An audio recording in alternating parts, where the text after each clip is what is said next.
Hi guys, and welcome back to Maltbox, the non-chill filtered whiskey blog. I'm Andy, and this is Whiskey Review 131. Now, we're in December now. Alright, we're in December, so it's cold, it's dark. Can I say the C word yet? I probably can. Christmas is coming because there's sod all else to look forward to this year, to be frank. So what I thought I'd do, I basically would go back to a stalwart, right? A proper bastion of Christmas-esque whiskey with this review. And the reason I say that is it's a review that's been done to death, all right? I totally get I'm not the first person to review this whiskey. I won't be the last. I reviewed it on my old channel, the Affordable Whiskey Reviews blog, about 10 years ago, and I've not reviewed it since. So I thought, I got sent a sample of it for free when I placed an order with a company, and they very kindly put a free sample in as well, which I believe they do as standard. I didn't ask for it, so it was very nice. It's this. It's the Glenfarclas 15-year-old.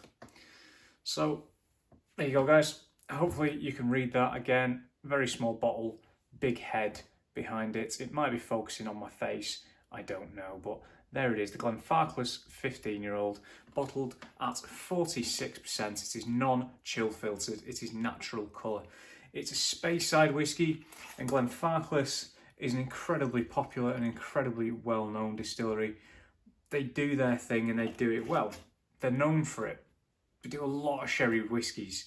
It's family owned, it's independent, which is great, particularly in today's current climate where you've basically got multinational conglomerates owning vast swathes of Scotch whisky industry. However, thanks to companies such as Glenfarclas and Glenfiddich and all the new distilleries that have popped up as well as a couple of others that have been scattered over the country for a few years, this is sort of like rekindling that kind of independent spirit. And Glenfarclas have always been there, doing their own thing and doing it well. So here we go. Natural colour, so there's a nice sort of light ambered hue, I'd say there. I don't recall it being this light from my last bottle. Full disclosure, I have not bought a bottle of this for probably about 6 or 7 years. It's been a while. It's been a while. And you find that, don't you? You find a whiskey that you love at one point. Last time I tried it, I really did like it. It was starting my whiskey journey about 10 years ago as well. And I bought 2 or 3 bottles of it consistently over a couple of years. But then you start going down various rabbit holes, don't you? You explore, you get really into whiskey and you start going down random paths and to distilleries you'd never heard of before and independent bottlers and variations of that independent bottler and cask makeup type and blah, blah, blah. The possibilities are relatively endless. So which is why I kind of put bottles such as this to one side. And I've not really gone back to it because I've been busy with other things. So here we go. Some nice sort of slowly progressing legs there on the glass, on the nose.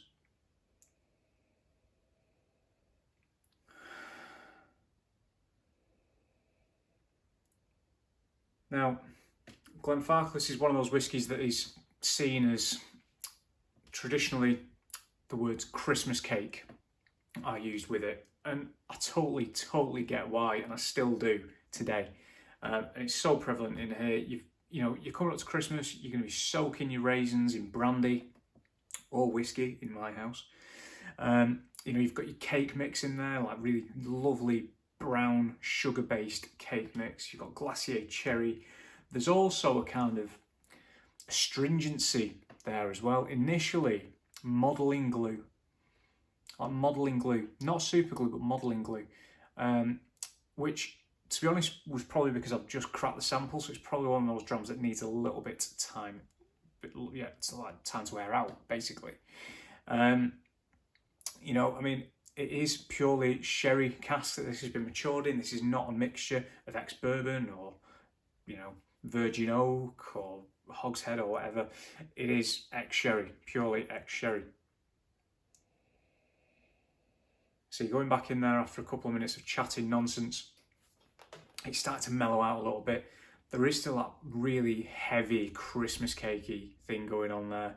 And it's a cliche, guys, because it's been said 1,000 times before, and it will undoubtedly be said 1,000 times again. But it is what it is. You've also got a really nice kind of like coffee flavour going in there in the nose, sort of like butterscotch, kind of like the butterscotch creamy sweets that you can get.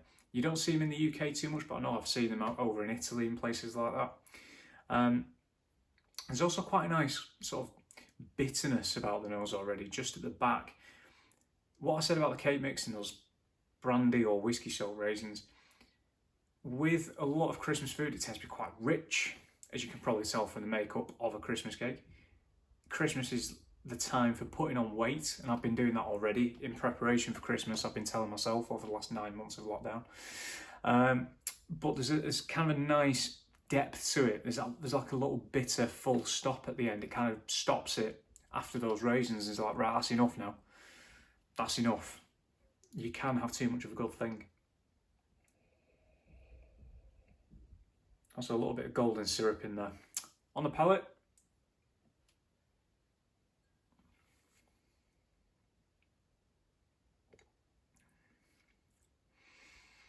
really nice mouthfeel, lovely and oily. Oh, it's delicious. I'm really glad I've done this actually. It's been years since I've drunk this. Golden syrup, a lovely sort of like candied ginger thing going on. Chocolate, lots of milk chocolate going into that finish. Maybe a bit of mintiness as well. Not peppermint, I'm thinking like mint aero chocolate. Which I'm hoping you can get outside of the UK. It's basically chocolate, bubbly chocolate with green insides, spearmint flavoured, I think. It sounds weird, but it's lovely. Honestly, it's nice.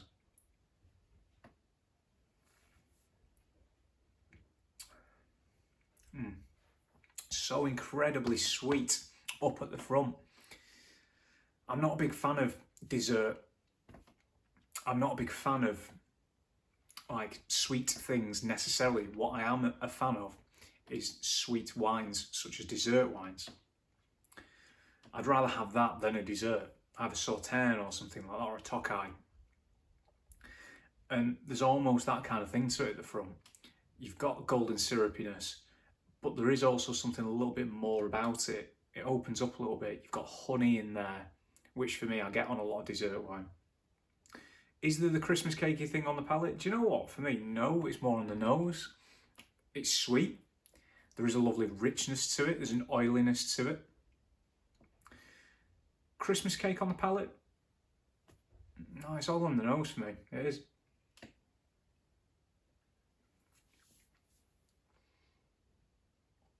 Maybe I'm going mad.